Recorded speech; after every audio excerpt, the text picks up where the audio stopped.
Ya, oke. Jadi pertama presentasi itu waktu efektif Ibu kurang lebih 3 sampai 40 menit. Nah, selebihnya nanti kita akan gunakan untuk tanya atau sharing bersama untuk pendalaman apa yang Ibu sudah lakukan selama ini. Yang kedua, eh, RPPH itu harus eh, memenuhi apa yang telah ditentukan di dalam ketentuan PPG. Artinya eh, ada unsur hostnya, kemudian pendekatannya apakah itu PJBL atau PBL itu nanti di kemudian soal skenario mengajar itu ibu sendiri yang seperti apa itu ibu yang nanti menentukan sendiri. Mungkin itu yang bisa saya sampaikan. Dan untuk nilai, insya Allah setelah ujian mungkin siang atau sore saya sudah bisa input. Iya, Ya, silakan. iya. Baik, Bismillahirrahmanirrahim. Assalamualaikum warahmatullahi wabarakatuh. Waalaikumsalam warahmatullahi wabarakatuh. Ya, saya berangkat dari identifikasi masalah. Salah satunya identifikasi masalah yang saya hadapi adalah miskonsepsi penggunaan gadget pada anak usia dini dalam pembelajaran dan telah saya angkat sebagai rencana aksi 4 di mana saya mendapatkan akar penyebab permasalahannya adalah karena guru di sekolah memang tidak menggunakan atau jarang menggunakan teknologi dalam pembelajaran. Sementara pembelajaran saat ini adalah pembelajaran abad 21, di mana pembelajaran itu harus dikolaborasikan dengan teknologi karena anak-anak zaman now berbeda dengan anak-anak zaman dahulu. Anak-anak zaman sekarang sudah cakap dengan teknologi, sehingga kita pun sebagai guru harus lebih terampil untuk menggunakan teknologi, di mana ini juga termasuk dalam kompetensi TPEC itu sendiri. TPEC adalah teknologi pedagogical content knowledge. Nah, untuk solusinya dari beberapa kajian literatur, saya mendapatkan ada 3 solusi. Yang pertama adalah dengan pendekatan STEAM, kemudian dengan pendekatan EduGame, kemudian dengan pendekatan AR, Augmented Reality. Nah, berangkat dari panduan PPG, saya membaca bahwa kita diutamakan untuk media pembelajaran itu sendiri menggunakan virtual reality atau augmented reality atau menggunakan virtual intelligence gitu. Nah, kebetulan saya menguasai AR itu sendiri, augmented reality. Jadi saya mengambil solusi menggunakan model pembelajaran problem based learning dengan pendekatan uh, augmented reality. Adapun augmented reality yang saya gunakan sebenarnya ada di belakang saya, bisa dilihat. Nah, augmented reality yang saya gunakan seperti berikut. Jadi anak-anak bisa membuka tampilannya.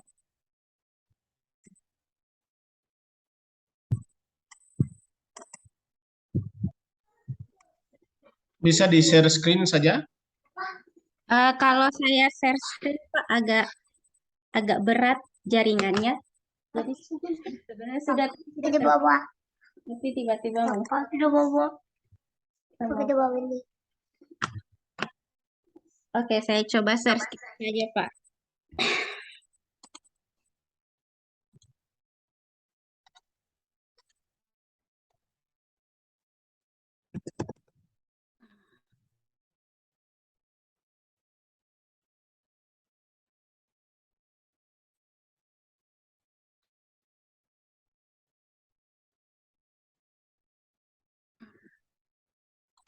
Memang untuk menggunakan assembler assembler edukasi ini memang harus memiliki keterampilan khusus karena saya sendiri pun untuk belajar menggunakan ini harus mengikuti pelatihan karena tidak eh, lumayan rumit. Tetapi kalau digunakan di dalam pembelajaran ini sangat menarik untuk anak-anak dan juga bisa dibatasi penggunaannya. Jadi kalau biasanya kalau edu game anak akan kecanduan dengan game itu. Kalau assembler edu sendiri, saya bisa membatasi hanya membagikan kartu seperti ini kepada anak-anak. Nah, nanti saya minta bantuan orang tua untuk men-scan ini melalui handphone. Jadi tidak bisa diakses oleh anak-anak tanpa kartu ataupun link.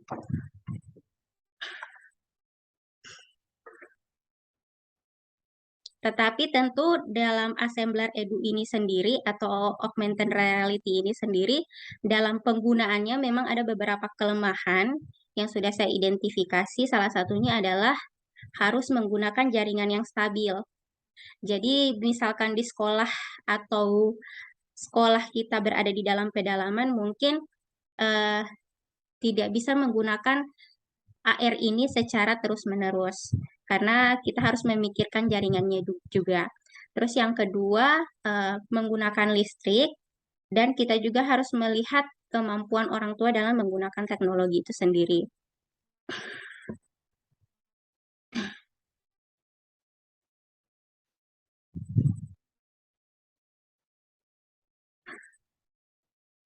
Sambil menunggu saya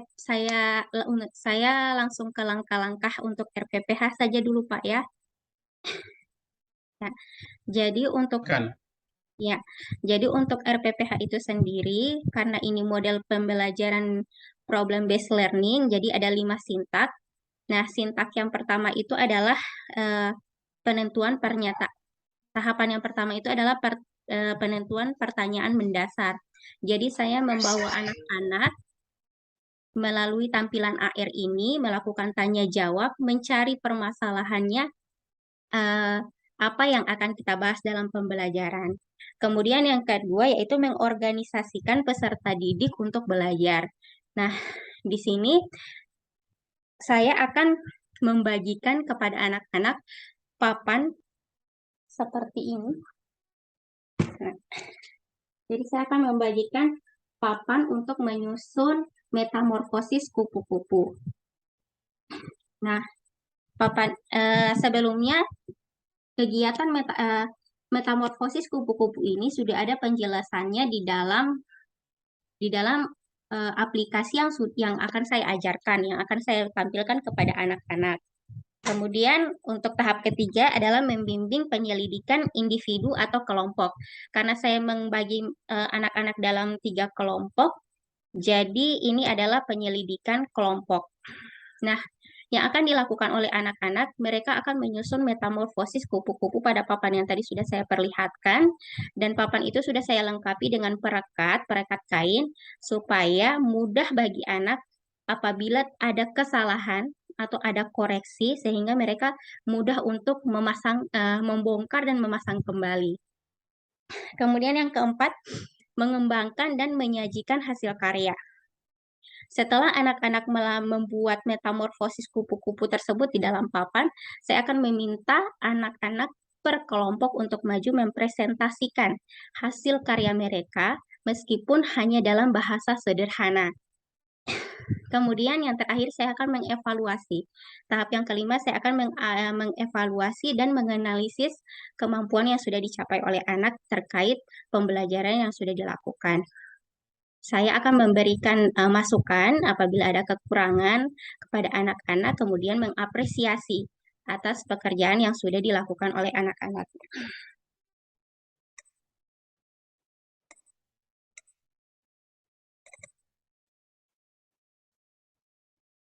Ya.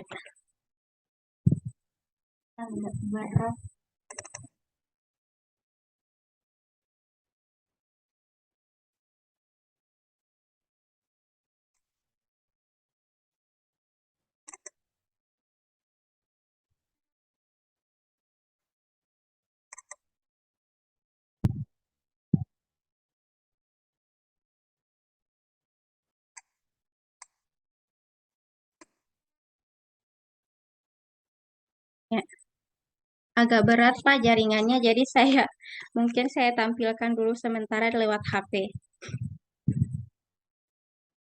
Jadi untuk penggunaan di HP ini jika dibawa ke rumah dibelajarkan ke anak-anak di rumah. Jadi dari kartu ini bisa di-scan langsung. Jadi di-scan.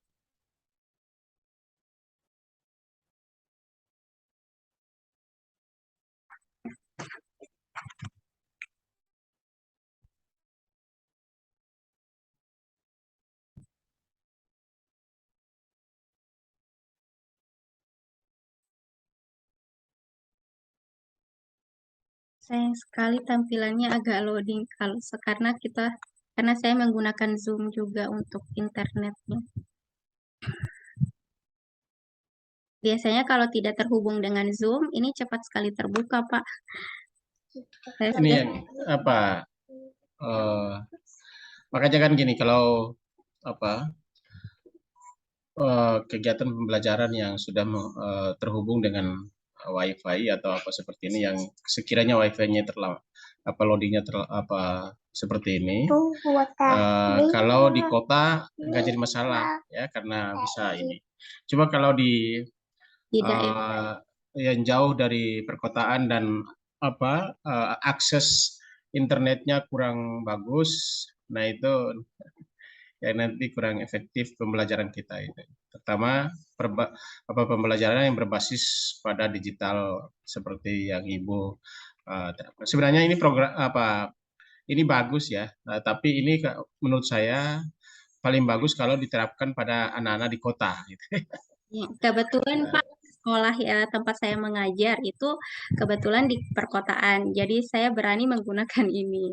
Nah, ini tantangannya Pak. Seperti ini. Jadi, ketika penentuan pertanyaan mendasar di tahap 1 atau sintaks 1, saya akan bertanya kepada anak-anak, ini gambar apa? Di sini ada hewan-hewan.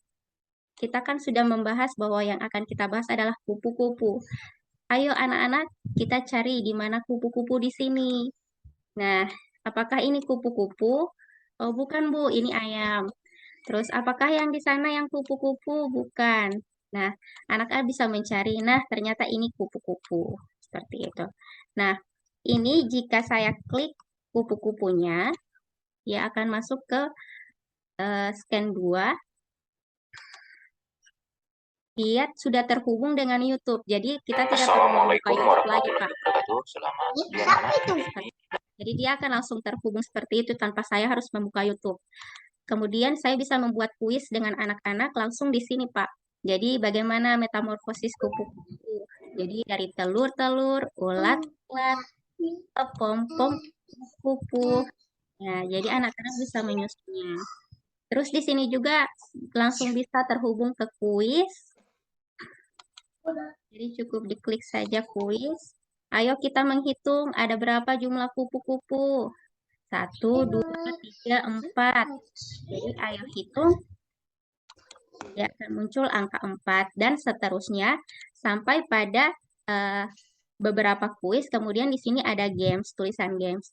Nah, games ini sangat menarik untuk anak-anak mainkan. Tetapi sekali lagi ini bisa dimainkan di rumah ketika anak membawa kartu yang sudah saya tampilkan tadi.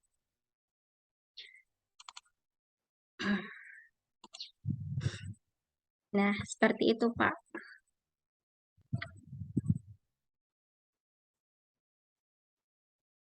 Mohon maaf, Pak, masih mute.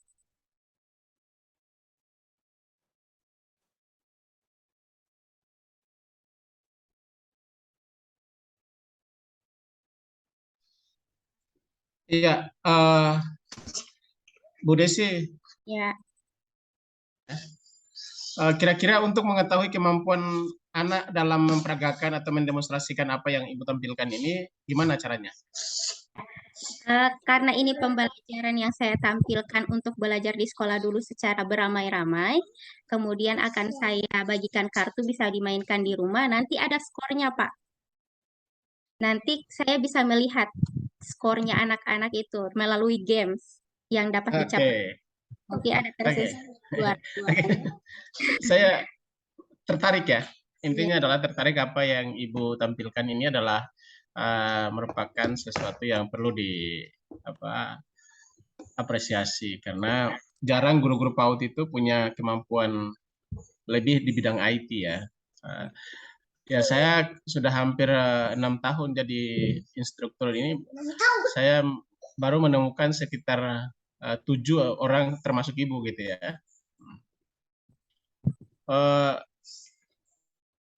Tadi ada Ibu bilang untuk bisa menentukan ada skornya anak-anak. Untuk mendapatkan skornya anak-anak itu caranya gimana, Bu? Nah, ada games, Pak. Nanti games itu saya sudah rancang. Caranya nanti ada kupu-kupu dengan warna-warna yang berbeda. Kemudian anak akan menentukan ini warna apa, warna merah, ini warna kupu-kupu warna kuning. Nanti saya akan melihat siapa yang bisa menjawab lebih banyak atau menjawabnya lebih baik. Nanti bisa kelihatan skornya ada dua. sesuai jumlah skor. Seperti itu, Bu. Pak. Skornya muncul otomatis setelah mainannya Iya, muncul, Pak. muncul otomatis ya. Ibu, boleh saya minta simulasinya? Oh, nanti saya kirimkan lewat WA ya, Pak. Oh, boleh, boleh. Supaya saya ingin tahu di mana sih proses ininya. Tapi ini bisa di-linkkan ke YouTube? Bisa, Pak. Sudah ya? Ini bisa. Sudah ya? Ya. Oke. Nanti kirim linknya supaya saya bisa akses. Iya, Pak. Oke. Ya, oke. Ini apa? Ibu tampilkan ini sudah luar biasa ya untuk tipexnya sudah bagus ya. Istilahnya untuk kalau memenuhi aspek tipe dan hostnya. Saya cuman yang pengennya itu lihat itu realnya itu kemampuan hostnya anak-anak itu gimana itu. Cuman di sini kan nggak disimulasikan ya. Hanya berupa videonya itu yang. Yang kedua, pertanyaan kedua, Ibu, kalau menurut undang-undang Permendikbud 137 sama 146 itu apa sih relevansinya dengan apa yang Ibu laksanakan saat ini? Kurikulum 137 dan 146 sendiri itu adalah sebenarnya landasan kita sebagai guru PAUD untuk mengembangkan perangkat pembelajaran. Jadi sudah termasuk di situ untuk dasarnya, KTSP-nya, penilaiannya sudah lengkap. Bahkan kualifikasi pendidik atau kualifikasi akademik pendidik sudah masuk pada undang-undang tersebut. Di mana kualifikasi akademik pendidik pun yang pertama itu harus sarjana PAUD atau sarjana psikologi. Kemudian yang kedua, kalaupun memang sarjana pendidikan di bidang studi yang lain, dia sudah lulus PPG. Adapun dari bidang studi yang lain, dia hanya ibu pendamping dan sebagainya. Untuk Permendikbud 137 sendiri, saya sampai saat ini masih ada file-filenya. Jadi kalau misalkan saya mungkin lupa dengan penilaian pun masih saat ini, kadang-kadang saya memang sering membuka kembali, membaca kembali. Oke. Kalau kita melihat pada Permendikbud 137 146, lalu ketika kita masuk pada kurikulum Merdeka Belajar itu di mana sih perbedaannya yang misalnya dalam menentukan tema, subtema itu di mananya? Kalau di Merdeka Belajar dengan K13. Ya, kebetulan kurikulum Merdeka Belajar ini baru disosialisasikan pada bulan kemarin di tempat saya, tetapi saya sudah membaca literaturnya, ternyata sebenarnya paling banyak hanya mengganti nama saja. Hanya mengganti nama saja. Kemudian untuk penentuan temanya, kalau saya lihat, semuanya itu berpusat pada anak. Jadi tema meskipun kita sudah menyusunnya, kita sebagai guru sudah menyusun tema ini, tetapi ketika fakta di lapangan kita melihat anak-anak punya sesuatu yang ingin dibahas, maka itu bisa diubah. Kemudian ada kemudahan lain juga yang bisa saya lihat dari kurikulum Merdeka Belajar. Salah satunya adalah kita bisa memilih untuk apakah hanya bisa membuat RPPM saja atau juga bisa membuat RPPM sekaligus dengan RPPH. Seperti itu, Pak. Oke, good.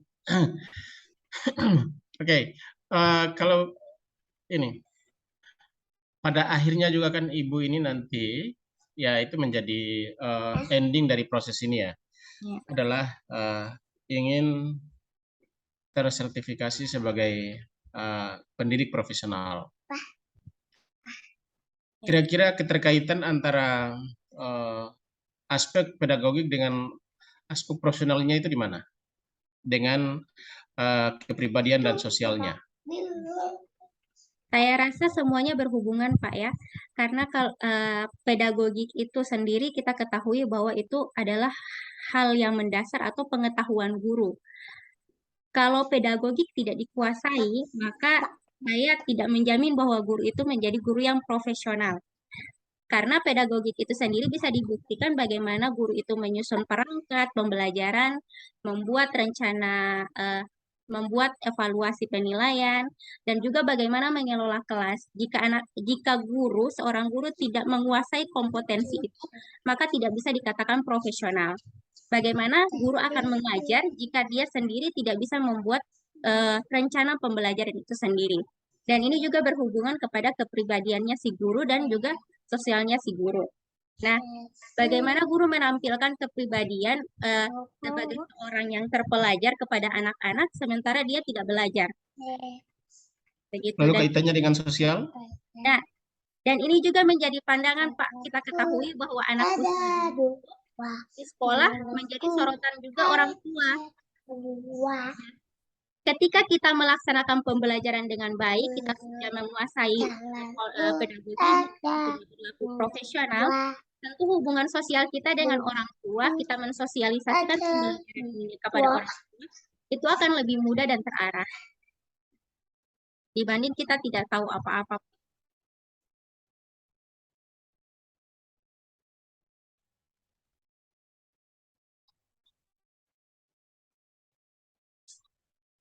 Halo? Ya, ya. Ya lanjut. Ya. Sinyal ya? Iya, sinyal mungkin Pak. Di sini saya lihat Bapak freeze. Ya, silakan. Ya, lanjut. Sudah selesai tadi Pak. Apa saya ulangi ya? Ya, ada yang terputus tadi karena pas saya di itu. Makanya kan saya pikir ada gangguan sinyal, suaranya nggak keluar sebentar. Iya. Ya, silakan. Untuk sosial hubungannya dengan kaitannya dengan sosial, kita ketahui bersama bahwa pendidikan anak usia dini ini tentu sangat berkaitan erat juga dengan masyarakat dan orang tua. Orang tua bahkan kadang suka menunggu di luar untuk anaknya. Jadi ketika guru tidak berperilaku profesional, maka ini akan berdampak pada kemampuan sosialnya juga, berdampak pada hubungan sosialnya dengan orang tua dan masyarakat. Bagaimana kita akan menunjukkan sikap sosial kita dengan kemampuan yang terpelajar, sementara kita tidak menguasai kompetensi-kompetensi yang lain. Oke. Gini. Kalau kita lihat teorinya Bloom, ya, itu melihat tingkatan kemampuan belajar anak itu kan dari C1 sampai C6. Kalau pada anak-anak PAUD, implementasinya berada di level berapa? Iya. Sebelumnya untuk taksonomi Bloom C1 sampai C6, sebelum terjadi perubahan, sebagian besar pembelajaran yang dilaksanakan di PAUD itu hanya sampai C3. Tetapi setelah saya kaji lagi, melalui beberapa teori dan juga membaca beberapa artikel bahwa pendidikan anak usia dini pada pembelajaran abad 20 itu bisa menerapkan HOT sampai C6. Tetapi C6 ini sampai pada dari C4 ke C6 ini adalah yang tertuang di dalam perangkat di mana sebagai guru adalah membimbing atau menstimulus anak untuk mencapai itu. Nah, akan terlihat karena kemampuan anak berbeda-beda untuk berpikir tingkat tinggi. Jadi saya rasa tidak semua anak bisa mencapai C4 sampai C6. Ya. Gitu, Pak. Literatur yang Ibu baca literaturnya siapa? Kebetulan ada salah satu jurnal, karena saya mengangkat HOTS ini sendiri pada rencana aksi 1, ada Ya. jurnal yang saya baca bahwa HOTS itu sendiri memang harus untuk pembelajaran abad 21 bukan cuma di SD dan seterusnya, tapi bisa diterapkan di PAUD. Seperti itu. Tapi cara Ya, ahlinya yang bikin pernyataan itu siapa? Oh iya, saya kurang menghafalnya, Pak. Mungkin bisa saya lihat dulu. Ya, gini. Ya. Oke, jadi saya seperti sering saya sudah sampaikan bahwa Ya. kemampuan berpikir tingkat tinggi yang ada pada anak usia dini itu adalah diawali dengan stimulasi guru, Iya, terbimbing. Nah, kecerdasan dengan proses inquiry yang dilakukan oleh guru itu dia memang diawali dengan stimulasi semua. Maka HOT yang ada pada anak usia dini itu punya ciri sendiri. Iya. Karena kaitannya misalnya kalau kita bicara tentang golden age itu sebenarnya kan dihitung dari 0 sampai 8 tahun pertama. Artinya SD kelas 1 dan kelas 2 itu masih berada pada fase golden age itu. Nah, artinya belajar mereka itu mau tidak mau masih distimulasi, belum bisa mandiri, dan kemampuan asosiasi mereka terhadap objek dengan nilai interpretasi yang ada pada mereka itu masih terbatas. Sehingga harus disebutkan juga. Kenapa disebutkan? Boleh kita menggunakan C4, 5, dan 6 untuk mengukur, menilai hasil belajar anak usia dini, tetapi dengan satu patokan. Potensi yang muncul pada anak itu adalah potensi yang distimulasi, bukan potensi yang muncul secara spontan seperti layaknya belajar orang dewasa. Karena formal operasional itu terjadi pada orang dewasa, kemampuan mengasosiasi setiap benda, setiap objek lalu diinterpretasi. Karena anak itu secara psikologis juga kan dia masih belum berada pada fase equilibrium, keseimbangan berpikir. Nah, oleh karena itu umumnya di PAUD itu bisa di dalam proses evaluasi dan penilaian kita menggunakan HOTS, ya, tetapi HOTS yang di situ HOTS yang distimulasi. Nah, itu ya. Makanya kan saya setuju ada beberapa teman ibu ketika saya tanya gimana sih rasionalisasi untuk Anda menyatakan bahwa anak itu, terutama anak usia dini ya, dia berada pada level berpikir C4, 5, dan 6. Ya. Nah, mereka mengakui bahwa kecerdasan yang ada pada anak atau hasil belajar yang ada pada anak itu adalah hasil yang memang distimulir, dirangsang. Ya. Nah, jadi kalau misalnya mewarnai itu sudah semua kita sudah ini, kemudian kita beri aba-aba instruksi baru mereka bisa ini. Nah, itu memang itu. Tapi yang kalau misalnya contoh kita sudah menstimulasi sekian rupa tapi dia tidak bisa ada perubahan sama sekali, tidak ada progres sama sekali, berarti ya itu memang potensi bawaannya memang dia agak bermasalah ya. Tapi kalau potensinya bagus dari sisi IQ, minat, drive-nya, talentnya sudah bagus ya, itu distimulasi sekali dia sudah bagus sekali.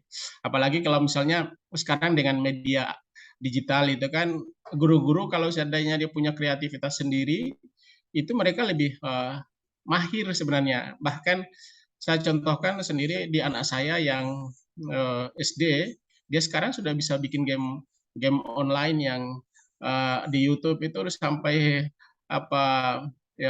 pengikutnya itu sampai dari Malaysia itu. Saya sampai minta dia nggak usah ini, jangan sampai karena dia menggunakan email saya gitu. Iya, Nanti kan saya yang kena semprot dari pusat. iya, Hmm, betul, Pak. itu. Jadi itu media pembelajaran itu bisa sebenarnya anak-anak PAUD saya setuju ya. Jadi harus distimulasi. Ya. Stimulus. Iya. Bisa kita gunakan sampai C4, 5, dan 6, tetapi basisnya Stimulus. stimulasi, dirangsang dulu. Dirangsang. Karena tidak Makanya mungkin. kan kemarin itu waktu saya kasih materi, saya pengen cari tahu rasionalisasi teman-teman itu kayak gimana sih. Boleh kita berbeda, tetapi perbedaan itu didasari oleh logika ilmiah. Iya. Ya, Ibu Desi, Ya, Pak. dari TK mana ya? Saya PPG TK Pembina Telaga, Gorontalo. Di Gorontalo. Berarti sama Pak Ahmad itu ya? Iya, tapi beda kabupaten. Oh iya, kalau Pak Ahmad itu di Bualemo ya? Ya, agak dalam, agak jauh, Pak. Iya, oke. Ya, Good. Berarti PAUD-nya di Universitas Negeri Gorontalo itu ya? iya, Pak. Oh iya. Saya Ya kebetulan mudah-mudahan angkatan dengan Pak Ahmad. mudah-mudahan suatu ketika kita tatap muka langsung. Jadi bukan hanya tatap maya, tetapi nanti suatu ketika kita akan tatap muka. Oke, excellent pertemuannya hari ini, luar biasa. Mudah-mudahan dipertahankan apa yang sudah dipunyai ya. Memang guru itu tidak boleh berhenti mencari dan mencari. Jadi selalu ingin tahu dan selalu ingin berkolaborasi dengan berbagai orang ya untuk kita sharing bersama pengetahuan itu jangan didiamkan tetapi selalu didiskusikan. Ya. Oke, terima kasih Bu Desi. Semoga lulus ya di UKIN maupun di UP ya. Yang penentuan terakhir paling yang dicari adalah UP. Soal UKIN ujian komprehensif, ujian kinerja itu insya Allah kita bisa ini, tetapi yang paling menentukan akhir adalah UP dan itu adalah wilayahnya atau wewenangnya pusat. Oke, thank you so much ya. Amazing. Alhamdulillah. Ya, Oke. stop record Pak ya. Ya, langsung